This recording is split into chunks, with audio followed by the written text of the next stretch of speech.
Winter Harbor, Maine is the setting for this dark tale of ghostly encounters that go back generations.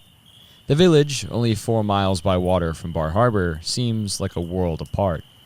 A wild and eerie quality haunts the landscape and is reflected in the extremities of the entire Schutig Peninsula, towering cliffs and 40-foot sprays of seawater.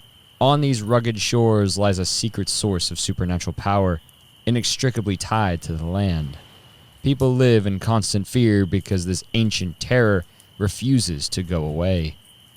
In the center of the village, overlooking Frenchman Bay, the land rises to a point known by the earliest settlers as Bow Arrow Hill. For as long as anyone can remember, this particular spot has been the setting of extreme psychic encounters. Strange orbs accompanied by a whirring sound appear in the area all the time, and almost everyone in Winter Harbor has seen weird lights in the skies. The old houses built on Bow Arrow Hill are susceptible to sudden and deafening banging and rattling, and sometimes these unaccountable noises come from within the walls of the houses. It is not uncommon for residents to jump up in terror in the middle of the night because their beds are shaking violently. Only a short time ago, a young woman was talking on the phone when she saw a potted plant in her house suddenly burst into flames. Perhaps no one knows these encounters better than the members of the Bickford and Whitney families, who have lived there for generations. For them, a shocking, ghostly manifestation is simply a part of everyday life. Their experiences shed light on the secrets of Bow Arrow Hill and the mysterious force gathered there. For these accounts include glimpses into a central figure, a spiritual combatant or dark warrior. This evil spirit has reappeared over the years in an uncanny fashion. Betty Williams saw the phantom in the 1950s when she lived at the Beckford house at the crest of the hill. She was 13 and had gone to the store to buy cigarettes for her father. When she returned, dusk had almost settled into night, but she could still see the shapes and outlines of her surroundings. Standing behind her father's car, she saw the black silhouette of a man. She approached the figure, thinking it was her father. The black phantom turned and headed toward the attached barn of the house. Betty followed, calling out, "Dad? Dad?" The dark figure never stopped or turned around. Instead, he led Betty into the pitch-black barn. On the threshold, she felt a sudden shudder of cold revulsion and realized something was terribly wrong. She turned around and ran back into the house, where she found her father. They searched the barn, but the black figure had vanished. Linda Whitney, who grew up in the Bickford house, had her own unforgettable encounter with the ominous specter. This happened in the 1960s, when she was 13. Lying in bed one night, she heard loud footsteps overhead in the attic. The footsteps came down the stairs, and to her horror, she then beheld the phantom in her room. The figure appeared solid, the shape of a man composed entirely of darkness. Walking across her room, the ghost brushed by her bed, but did not stop. The phantom seemed intent on looking out the window, and Linda even saw the curtains move when the ghost pulled them aside. The figure stood there for a few minutes, looking out on Bow Arrow Hill, when the girl shook in terror lest the phantom turn around and see her. Gradually, the ghost grew transparent and then faded away. In 2002, when he was 13 years old, Alex Whitney had a most chilling look at the dark figure of Bow Arrow Hill. Alex was in bed in his room at the Whitney house, which stands a couple of 100 feet from the Bickford house. Very early in the morning, before the sun had risen, the young man woke up to the sound of a horse cantering down the street between the houses. It was summer and his window was open. Strangely, the horse followed the road past the end of the avenue, only to turn around and gallop back the way it had come.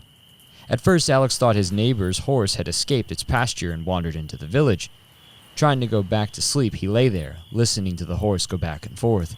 Then, he remembered that his neighbor had recently moved away, taking her horse with her. Just then he heard very clearly the sound of the horse outside rearing up and whining. Thinking the whole situation odd, Alex got up and went to his window, but he saw no horse. Something did catch his eye, however. Upstairs in the bay window of the Bickford house across the way. What the boy saw was the dark figure of a man walking back and forth in front of the window. Strangely, the figure stopped and picked up a black sphere and flung it out through the wall of the house. The sphere seemed weightless, yet dropped to the ground. After throwing out another sphere as well as a heavy box, the dark figure walked away from the window. Moments later, Alex saw the ghost step through the second-floor wall of the house and proceed to walk down a staircase that did not exist. Transfixed, his heart pounding, Alex watched the dark figure abruptly stop when he reached the ground. Turning slowly, the ghost looked directly up at Alex. The phantom's gaze conveyed a feeling of evil so strong that Alex fled to a guest bedroom on the other side of the house, but the dark specter soon followed him. His heart still pounding, Alex tried to settle his nerves by reading a book. Just as he got started, a fierce windstorm swept down outside and began howling around the vicinity of Bow Arrow Hill. Then Alex heard footsteps coming down the hall outside his door. Through a gap at the bottom, he saw the shadow of someone walking past the door. Something about the gate led him to believe that this was not a living human being. Alex did not have to rouse the house for his defense, for the deafening sounds of pounding and banging throughout the entire structure summoned the whole household. Surprising discoveries soon followed.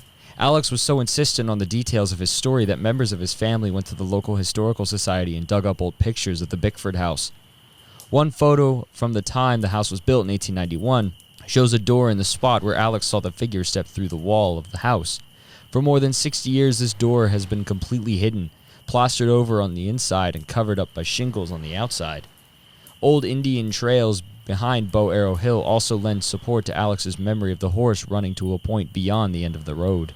A trail once led from the bay directly up to the fields, now blocked by the houses on Main Street. As testified by stone artifacts and shell heaps, Native Americans have occupied the land around Winter Harbor for thousands of years.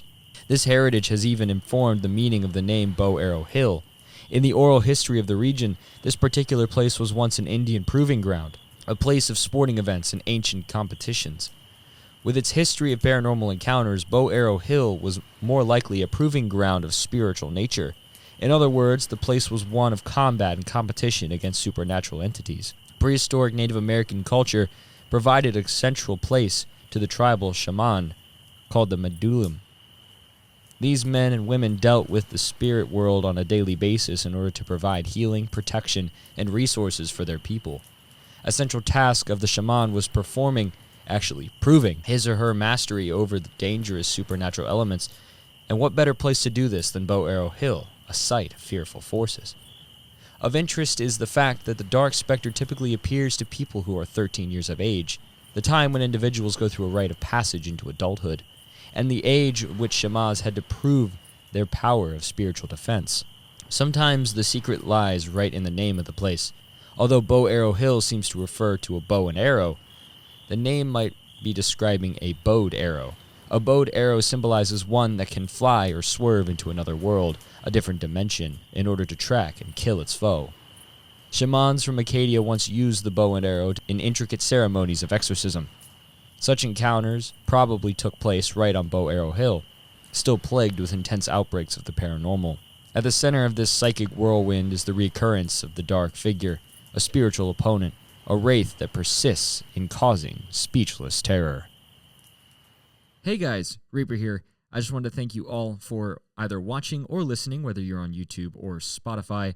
This story was brought to you from Ghosts of Acadia, written by Marcus Labrizzi and published by Down East Books. I wanted to give both of them a huge thank you and a huge shout out for letting me bring this book to you guys, whether it's in audio form on Spotify or in video form on YouTube.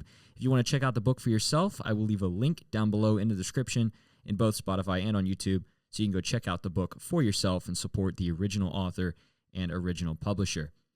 New story coming out tomorrow night. And until then, remember, sleep well, my friends.